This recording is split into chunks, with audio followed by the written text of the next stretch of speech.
नमस्कार, मी कविता धकाते. आपण बघत आहात CBN न्यूज. बघूया आजच्या ठळक बातम्या. मी रडणारी नाही, लढणारी आहे, प्रतिभा धानोरकर गरजल्या. हिंदुस्तान मोटर्स गॅरेजला लागली भीषण आग.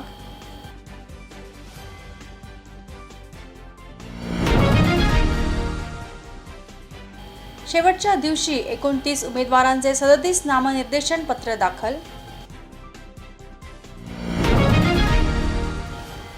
वेकोली कामगाराचा आकस्मिक मृत्यू.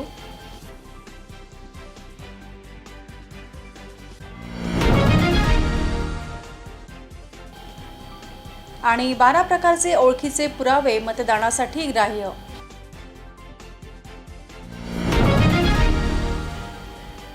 आता बघूया सविस्तर बातमीपत्र. चंद्रपूर लोकसभेच्या महाविकास आघाडीच्या उमेदवार प्रतिभा धानोरकर यांनी जोरदार शक्तीप्रदर्शन केले. चंद्रपूर शहरातील कोहिनूर ग्राउंड येथून निघालेल्या रॅलीत हजारो कार्यकर्ते समर्थक सहभागी झाले होते.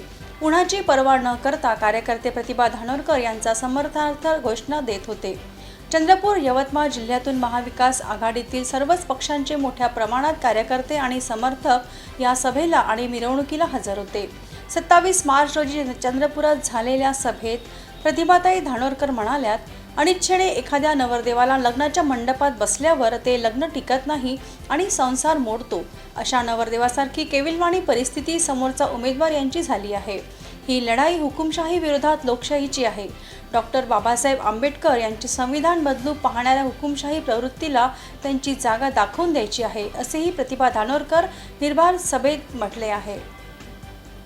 आणि एकदाची महाविकास आघाडीची तिकीट मला मिळाली आणि हे तिकीट मिळत असताना आपण बघितलं असेल की ज्या पद्धतीनं माझे पती दिवंगत खासदार बाळूभाऊ धानोरकर यांच्यावरती या मतदारसंघाची सर्वस्वी जबाबदारी होती, तीच जबाबदारी त्यांचे अपूर्ण राहिलेले काम पूर्ण करण्याची जबाबदारी आपण माझ्या खांद्यावरती दिली आणि ती जबाबदारी त्याच विश्वासाने, त्याच जोमाने आणि त्याच सक्षमपणे मी पार पाडील एवढा विश्वास मी या ठिकाणी आपल्याला देते. हे करताना कालही सभा झाली, आजही आपण बघितलं असेल की मोठ्या संख्येनं जनसमुदाय या ठिकाणी होता. आम्हालाही अपेक्षा नव्हती की एवढी सुनामी या चंद्रपूर जिल्ह्यात आज होईल, पण अपेक्षापेक्षा जास्त लोक आजच्या या आपल्या रॅलीला होते. आणि हे करताना एवढी रॅली, एवढा जनसमुदाय पाहून मला वाटत नाही की समोरच्या उमेदवाराला आज रात्रभर झोप लागेल, त्याला वारंवार इकडून तिकडे पलटा लागेल की बाबा माझं काय होईल. कारण जेव्हा एखादा नवरदेव लग्नाला तयार नसते तरी जबरदस्तीनं बोल्यावर नेऊन ज्याला बाशिंग मानून हार घालते, तशी परिस्थिती समोरच्या उमेदवाराची आहे. आणि अशा परिस्थितीत लग्न जबरदस्तीनं केलं म्हणजे काय परिस्थिती होती आपल्या सगळ्याला माहित आहे. तो संसार काही टिकत नाही, तो संसार अर्ध्यात मोडला जातो. अशाच पद्धतीची परिस्थिती आपल्या समोरच्या उमेदवाराची आहे. आणि हे करताना कालही सभा झाली, या महाराष्ट्राचे उपमुख्यमंत्री आले, प्रदेशाध्यक्ष भाजपाचे आले आणि उमेदवारी अर्ज आम्ही देखील भरायला कलेक्टर ऑफिसला गेलो होतो.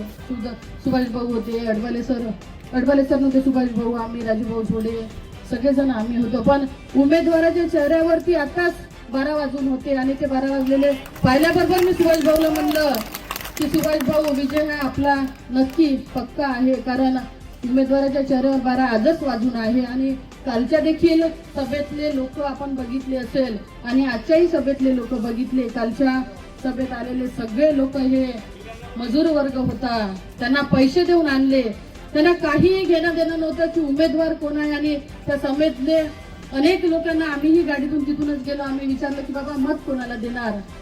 तेच बोलले की पैसे मिळाले, दिवसभराची रोजी मिळाली म्हणून आलो, पण ताई आमच्या हक्काची आहे आणि मतदान हे ताईलाच करणार. त्याच्यामुळे मला कालच पूर्ण विश्वास होता की बऱ्यापैकी चांगले लोक आजच्या या सभेला येईल. चंद्रपूर शहरातील रामनगर चौकात हिंदुस्तान मोटर्स गॅरेजला आज सकाळच्या सुमारास भीषण आग लागली. या आगीत गॅरेज जळून खाक झाले. 28 मार्चला सकाळी 7 वाजता गॅरेजजवळ असणाऱ्या कचऱ्याच्या ढिगाऱ्याला कुणीतरी जाळले.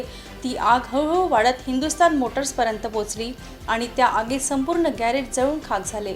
सदर गॅरेज हे शब्बीर अहमद यांचे असून त्यांनी सांगितले की सकाळी मला काही नागरिकांचा कॉल आला होता. त्यांनी सांगितले की तुमच्या दुकानात आग लागली आहे. जोपर्यंत मी पोहोचलो तोपर्यंत संपूर्ण दुकान जळून खाक झाले होते.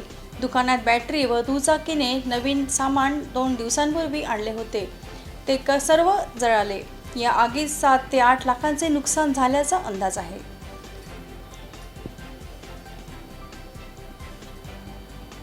चंद्रपूर लोकसभा मतदारसंघाकरिता नामनिर्देशनपत्र दाखल करण्याच्या शेवटच्या दिवशी बुधवारी 27 मार्च 29 उमेदवारांनी 37 नामनिर्देशनपत्र दाखल केले. त्यामुळे चंद्रपूर लोकसभा मतदारसंघात अर्ज भरणाऱ्या एकूण उमेदवारांची संख्या 36 तर दाखल नामनिर्देशन पत्रांची एकूण संख्या 48 झाली आहे.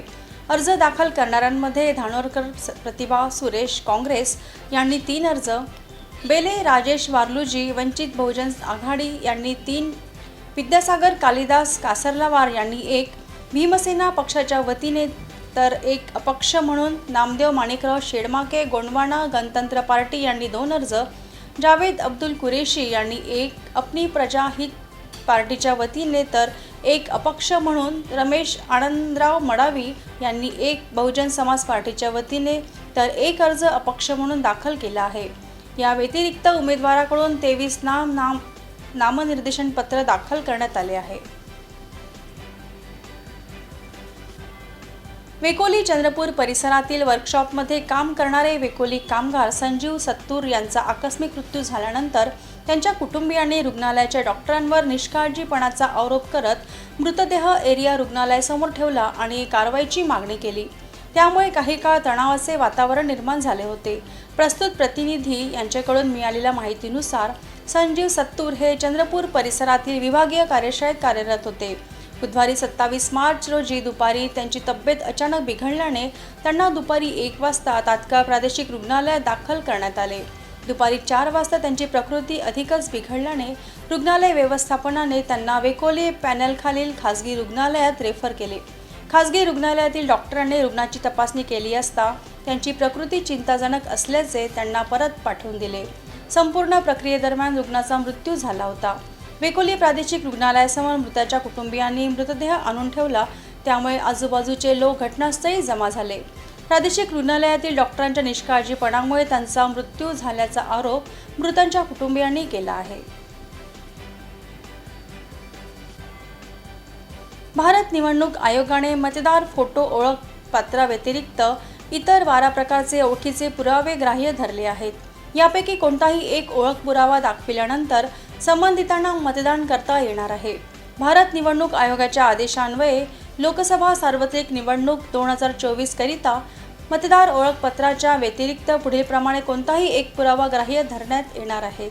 Aadhaar card, MNREGA job card, bank किंवा पोस्ट ऑफिसने जारी केलेले छायाचित्र असलेले पासबुक, कामगार मंत्रालयाच्या योजनेअंतर्गत जारी केलेले आरोग्य विमा स्मार्ट कार्ड, वाहन चालक परवाना, PAN card, registrar general of India यांच्याद्वारा नॅशनल पॉप्युलेशन रजिस्टर अंतर्गत निर्गमित स्मार्ट कार्ड, भारतीय पासपोर्ट छायाचित्रासह पेन्शन दस्तऐवज, केंद्र राज्य सरकार सार्वत्रिक उपक्रम पब्लिक लिमिटेड कंपन्या यांनी कर्मचाऱ्यांना जारी केलेले सेवा ओळखपत्र, खासदार आमदारांना जारी करण्यात आलेले अधिकृत ओळखपत्र, भारत सरकारच्या सामाजिक न्याय व सशक्तीकरण मंत्रालयाने जारी केलेले विशेष विकलांगता प्रमाणपत्र असे एकूण 12 कागदपत्रे पुरावा म्हणून ग्राह्य धरण्यात येणार असल्याचे जिल्हाधिकारी तथा जिल्हा निवडणूक अधिकारी विनय गौडा यांनी कळविले आहे.